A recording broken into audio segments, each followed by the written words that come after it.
I'm glad you know that. Thank you very much, Minister Auburn Hill. Senator Small Ferguson.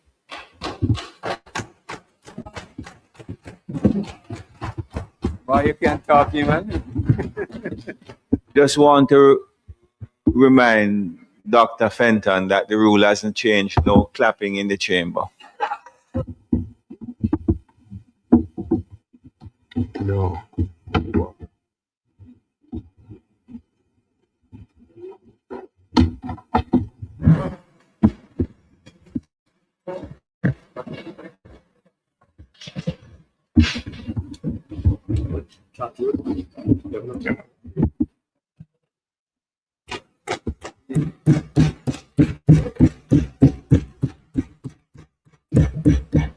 Mr. President, I'm honored today to rise to make my contribution to the debate on Jamaica's finances. My bad.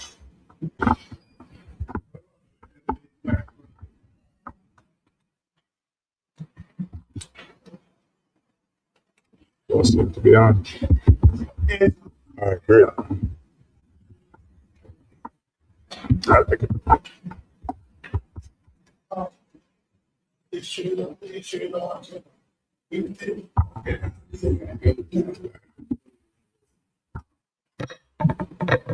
Let me start again. Mr. President, I'm honored today to make my contribution to the debate on Jamaica's finances for the 2026-2027 financial year at a time of real consequence for our country and our people. Mr. President, I'm not here to simply play politics or to placate anybody on my side. The discussion today is about the people of Jamaica.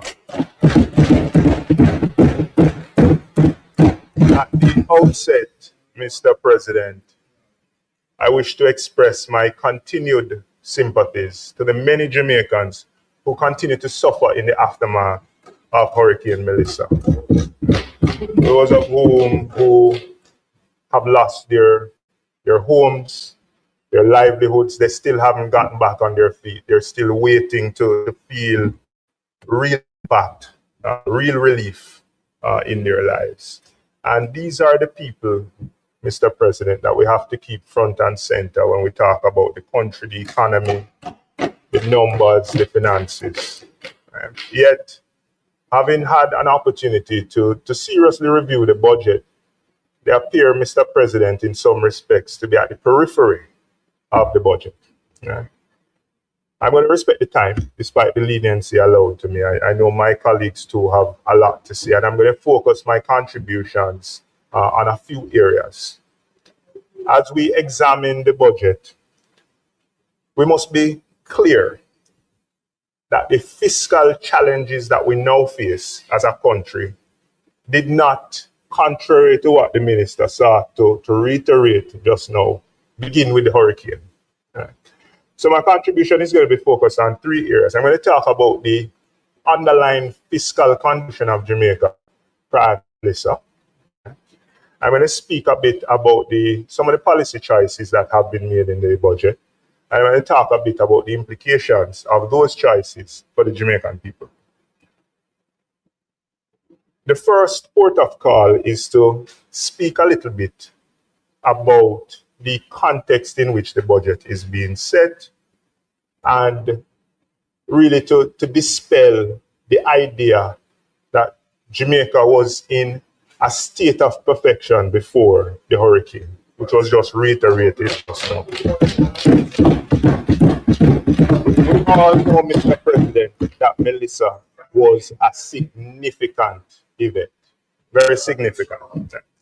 But it would be incomplete and ultimately misleading, Mr. President, to suggest that the fiscal pressures that we now face began with Hurricane Melissa.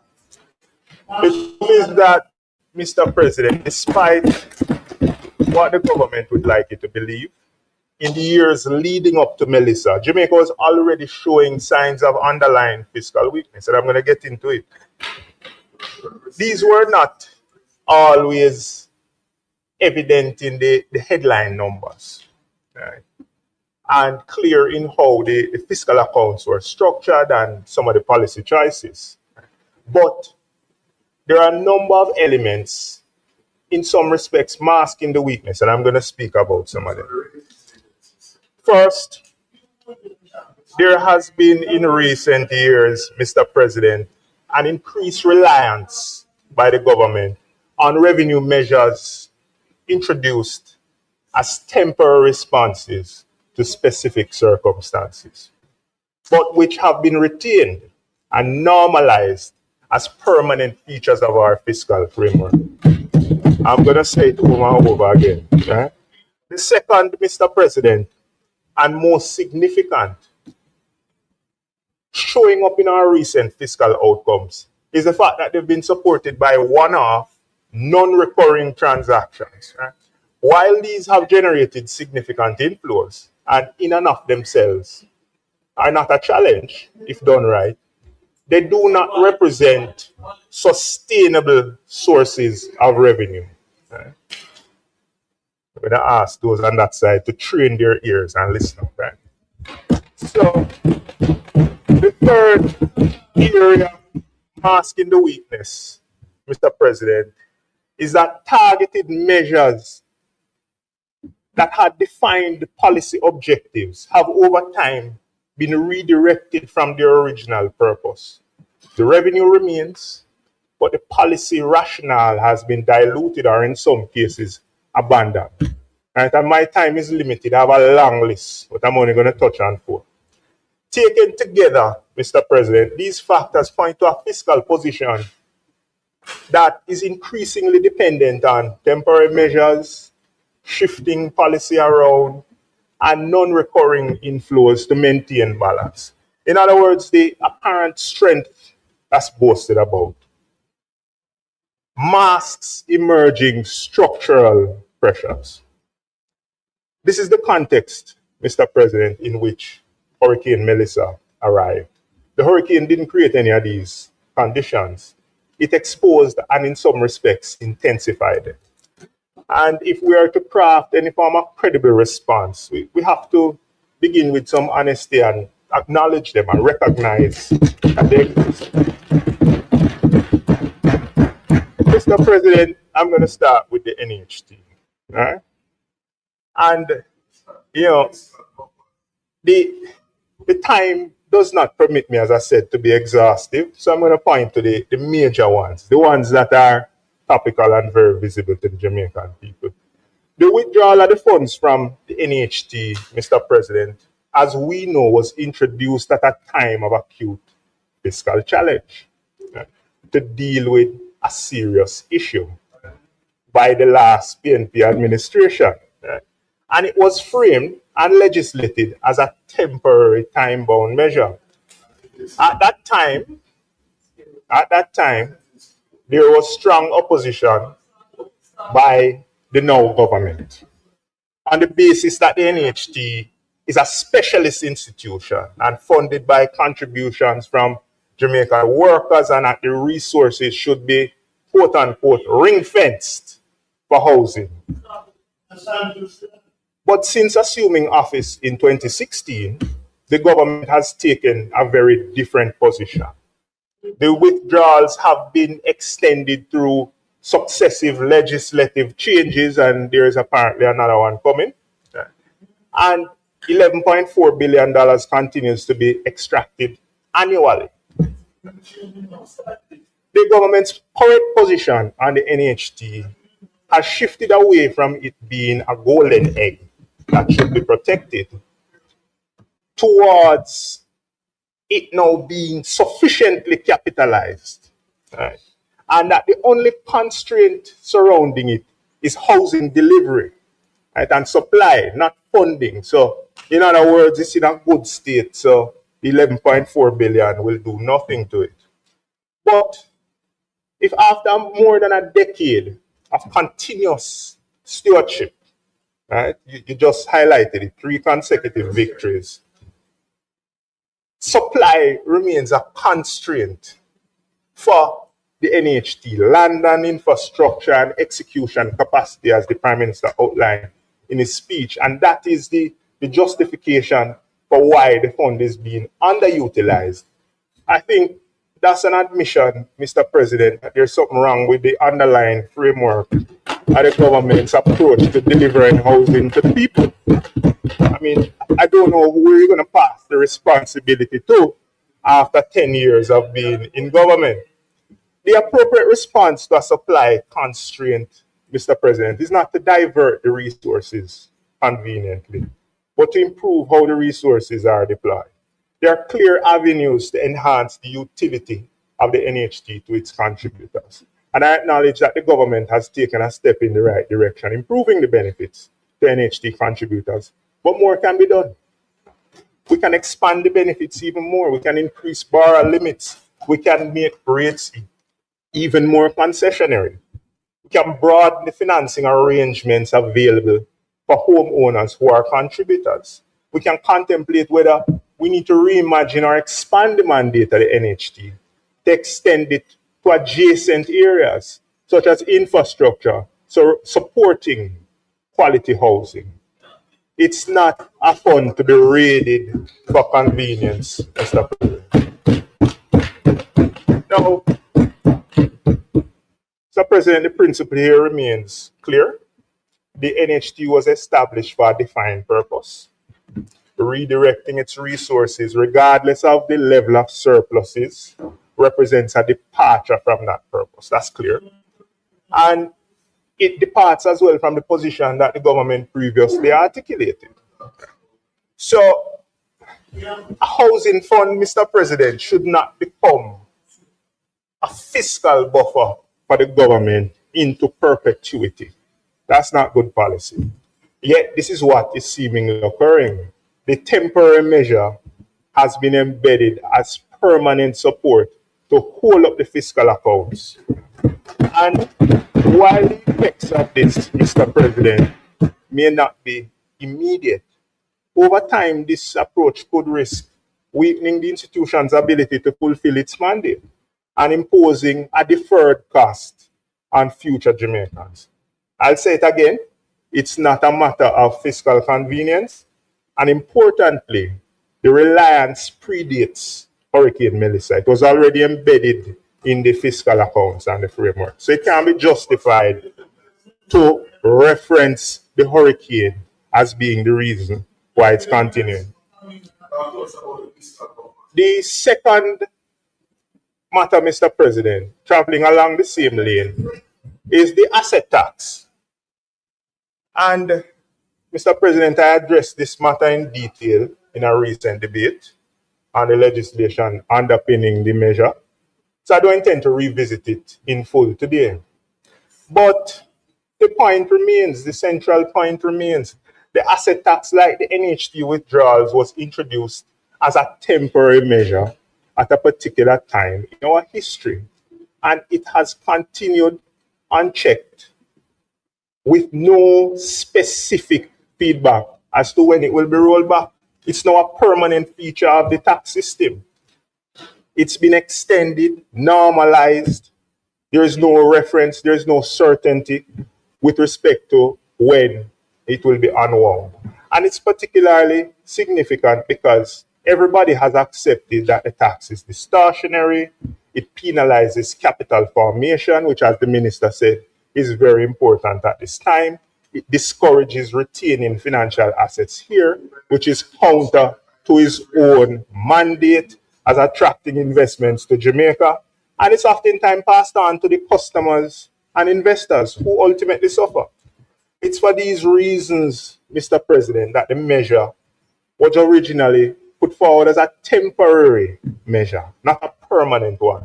Instead, it now generates over $10 billion annually for the government and has seemingly become a part of the revenue base that's a permanent fixture.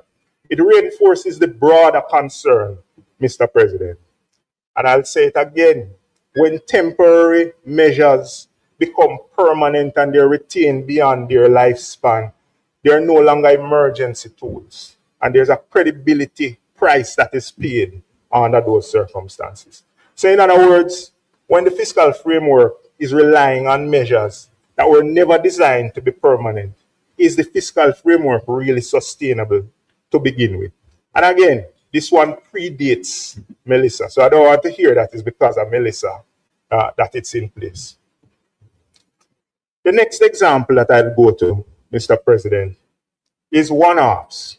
Right? And the most prominent among them in the previous 2 financial years were the securitizations of the revenues emanating from the concession agreements from both the Norman Manley International Airport and the Montego Bay International Airport. Mr. President, these are non-recurring transactions. Right? And, you know, when you think about the measures, Mr. President, and the numbers associated with them, it's very difficult to believe that the fiscal framework was, in fact, on a sustainable path. In financial year 24-25, Mr. President, $75 billion was yielded from the securitization of the NMIA revenue. And in last financial year, well, this financial year, we haven't completed March, $61 billion was yielded from the securitization. Now, let me be clear. There is nothing at all inherently wrong with securitization. Right? When properly structured, Mr. President, it is a legitimate financing tool. Right? So I'm not criticizing the securitizations in and of themselves. So there's no issue in the instrument. But, Mr. President, the structure and the economic substance is what I want to discuss. The transactions, Mr. President, were presented as off-balance sheet financing. It's a way to access liquidity without increasing the sovereign debt, which is fine. But when you think about the nature of the transaction and how it terminates back with Jamaica, we need to examine it. The revenues previously supported the operations of the AAJ. The concession revenues went to them. And now they're being diverted to support the securitization almost exclusively. And the result is now evident, Mr. President. The central government, per the budget, has had to step in this financial year and will be diverting $13 billion. $13 billion to be injected into AAJ to cover the agency's expenses, to include $2 billion for the construction of a new headquarters. At a time, Mr. President, when Jamaicans are being asked to absorb new taxes, the country continues to recover from Hurricane Melissa. It raises questions about priorities, Mr. President. But beyond the priorities, there is a more fundamental issue. If the government receives a large upfront inflow, as was said by the opposition spokesman on finance, effectively a salary advance, and thereafter must make recurring transfers to sustain the entity from whom the revenue was monetized, then what's the true nature of that arrangement? Right? Because it sounds very familiar, Minister Hill. It sounds very familiar. So you receive an upfront lump sum, you receive our money today, and they make payments over time. Mr. President, that sounds to me like the structure of a loan. In that sense, this thing that was presented as non-debt financing to balance the budget, in substance, resembles borrowing. Then what is it? It is, Mr. Again, President. to ask if you can just, you in particular, Senator Brown, give Senator Small Ferguson an opportunity to complete.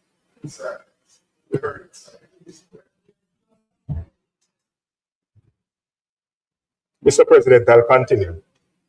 Just to reiterate my point.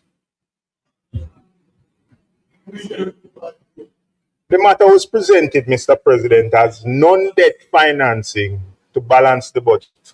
Yet, it resembles borrowing. that ultimately returns to the balance sheet of the government and by extension the Jamaican people.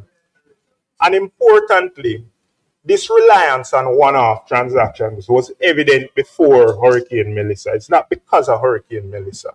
These inflows of 75 billion in 1 year, 61 billion in another year, supported the appearance of a fiscal balance. But they're not durable or recurring. It reinforces the central point. The fiscal position was clearly in trouble before the hurricane. The final point I'll touch on, Mr. President, in relation to this area of my presentation, is the special consumption tax on fuel and the hedging policy, which I know it was on that side, don't know much about because there hasn't been any hedging in the last 10 years. The pattern has continued, Mr. President, with this special consumption tax. It was introduced in 2015 to support an insurance program that was supposed to help to protect Jamaica from the vagaries of volatility in global oil prices. I recall. I'm going to get to that, Minister Hill. I'm going to get to that. I'll say it on the mic so the public won't need to struggle to hear. It was tied at that time, Mr. President, to a clear objective. That $7 per litre that the Jamaican people pay at the pump was tied to a clear objective. And it was implemented following wholesome consultation, the same consultation that the minister just suggested with the private sector. And the objective was to reduce our exposure to oil. At that time, it was rational, it was necessary. Oil continues to be one of our major expenses, both directly and indirectly. And our reliance on it represents the most significant, in my view, source of shock for our people. The intent was straightforward, to create a form of financial protection and insurance mechanism to mitigate the impact of adverse oil price movements on the fiscal accounts and the Jamaican people. The rationale, Mr. President, was widely understood and supported. As the PSOJ said at the time, in 2016, the cost of $20 million, which was the cost at the time to mitigate a potential $400 million risk, like insurance, makes good business sense. So you can support insurance when it comes to disaster preparedness, but you don't support insurance when it comes to our single largest exposure. So let's not pretend like we don't understand the concept of insurance. You pay the insurance for the disaster preparedness, there is no storm, you don't complain. So if you pay the premium and oil prices move in your favor, why are you going to complain? The policy was sound, Mr. President. The only failure of the policy was that it was abandoned. And in more recent years, this government, Mr. President, has justified retaining the tax on the basis of fiscal flexibility, right? And the ability to provide targeted relief. The former Minister of Finance, Dr. Nigel Clark, in the 2022-2023 budget debate, when gas prices and oil prices were moving in a similar direction to which they are today, indicated that the government needed to exercise discretionary interventions rather than a structured hedging framework. Right? And that, Mr. President, is not sufficient. It does not address the central issue. The tax was introduced for a specific purpose, to fund a sustained program to protect Jamaicans from oil price volatility. Instead, the proceeds have been absorbed into general revenues, and the underlying framework has not been maintained. In effect, we've moved from structured protection to reactive intervention. The reality is that the tax is easy to collect and it yields significant revenue. But convenience cannot be the basis of sound policy.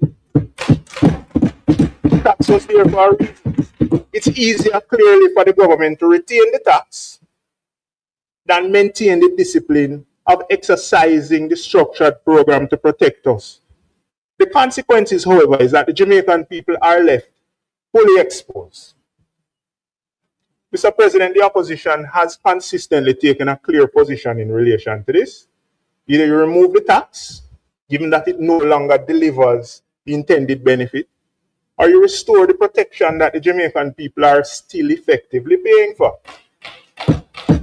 Mr. President, the protection is necessary. Jamaica remains highly exposed to oil price shocks. We're not an oil-producing country, and our energy system remains heavily fuel dependent. Limited diversification in the last 10 years. In effect, Mr. President, we continue to collect the premium, but we've discontinued the insurance. And now we're seeing the consequences. Since the start of the year, Mr. President, oil prices across the board are up over 60%.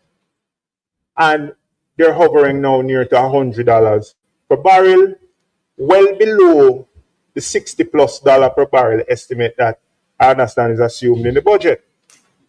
This is not a marginal shift, Mr. President. It's a fundamental change in one of the most important cost drivers in our economy.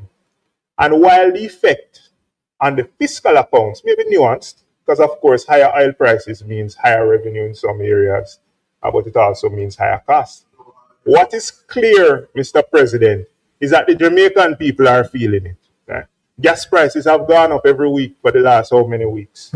And if things are not resolved in relation to the conflict between the US and Iran, they will continue to go.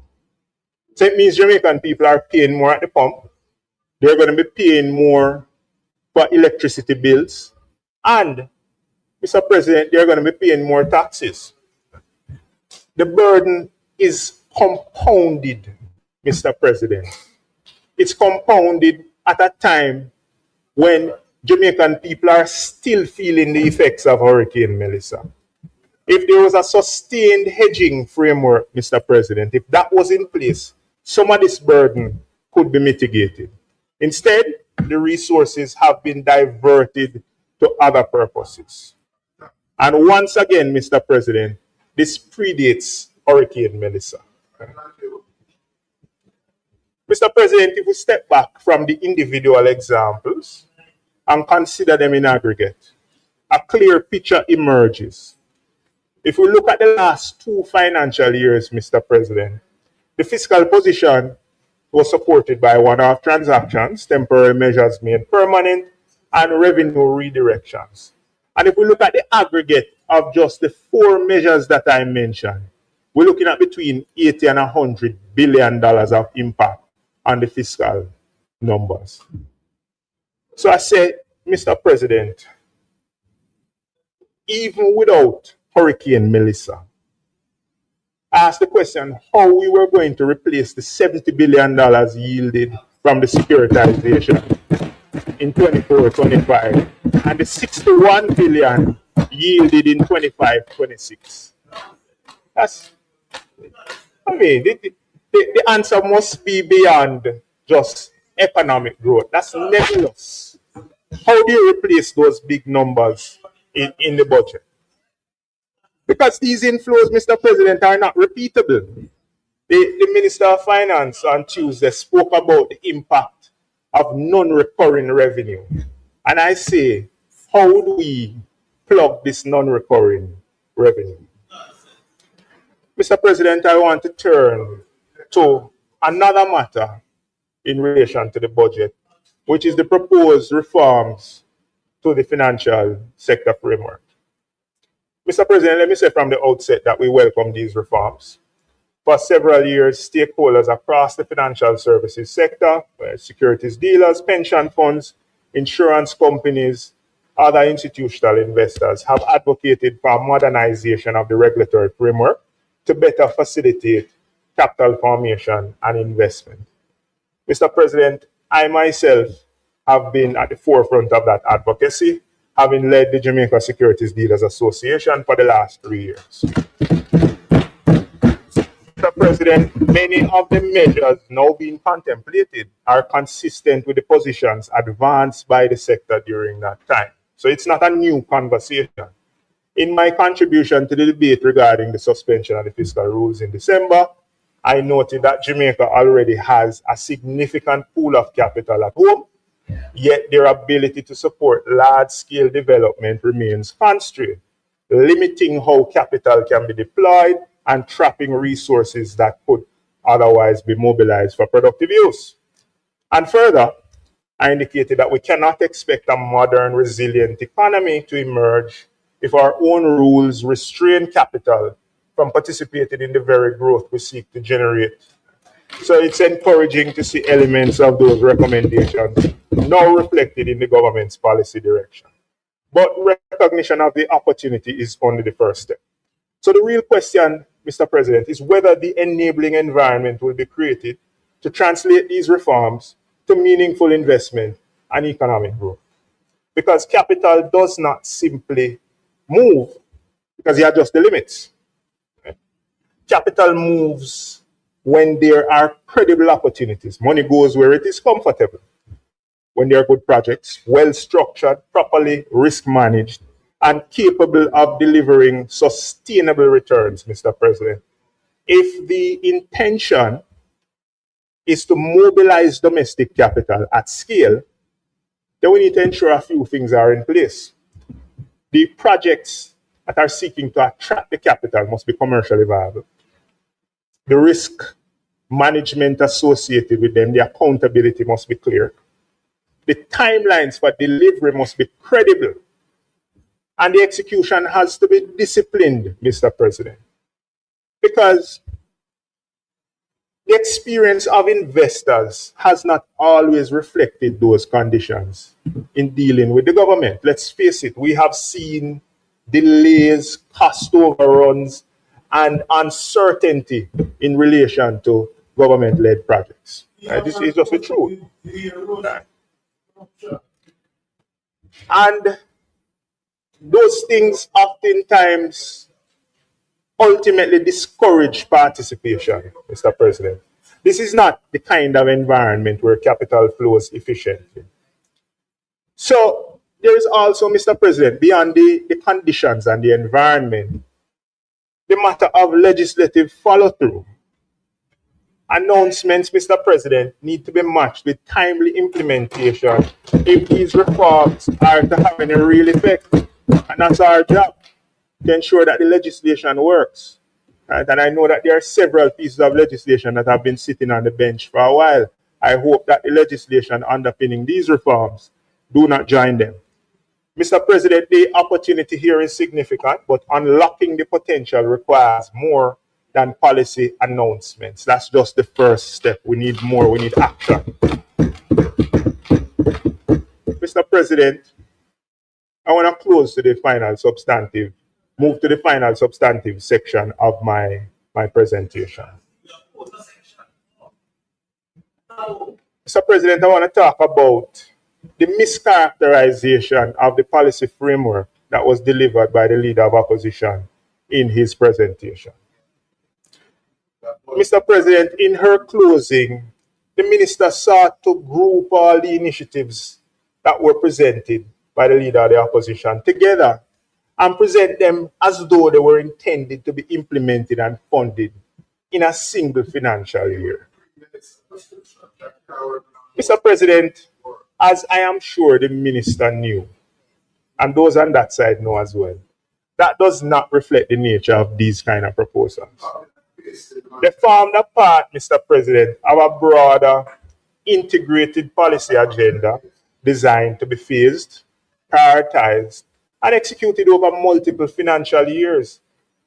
This is how public policy works, as you all know. The framework contemplates funding through a combination of mechanisms. Naturally, Mr. President, there would be reallocation of discretionary expenditure in the budget. There would be improved efficiency within the public sector.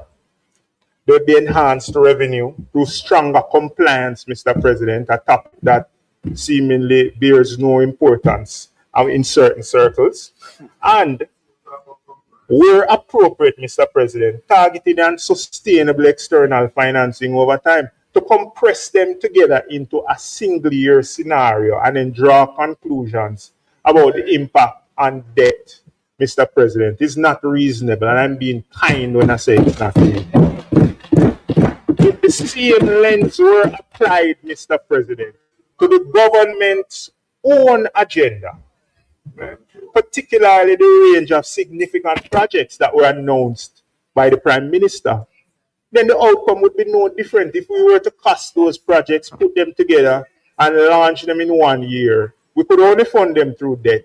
And the debt to GDP would be well beyond 80+% that the Minister mentioned. So let's not seek to conveniently misconstrue and mischaracterize.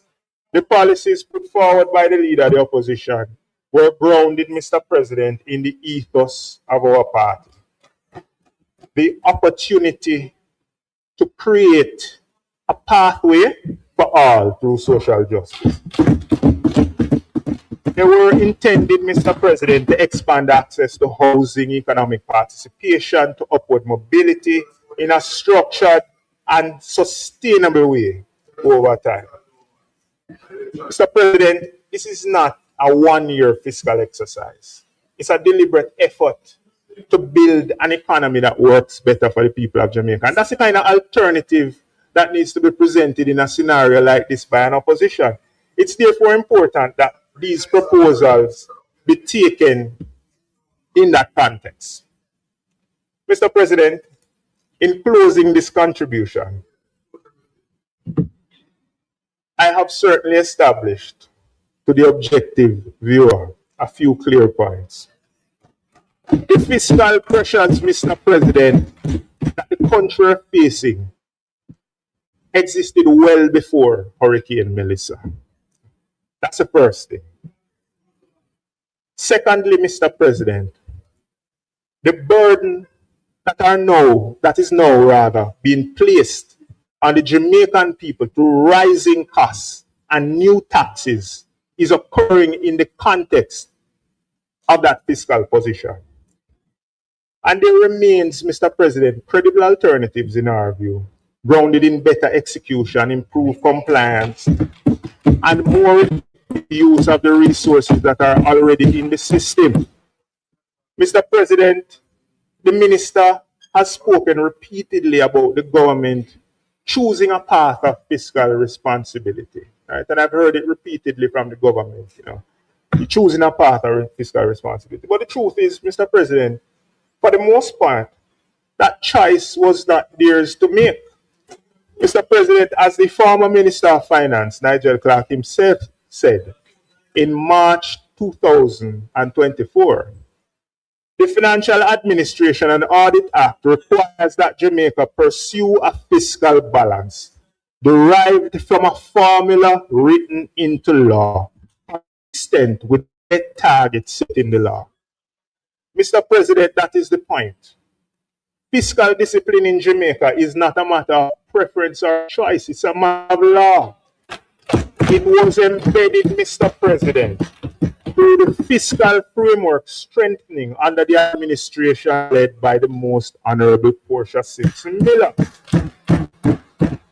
It was embedded, Mr. President, precisely to remove discretion and ensure that discipline would be maintained regardless of the government of the day. President, this is what underpins the current economic circumstances that the minister boasted about in his presentation. You know what else is entrenched or was entrenched during that period of fiscal reform, Mr. President? I have to put in this plug. It was entrenched IMF deal at the time that the Bank of Jamaica would be moved to being independent. So, when you take a look at the current circumstances, even serious elements of fiscal reform were already agreed well before their implementation. The current administration is just taking their time to implement them.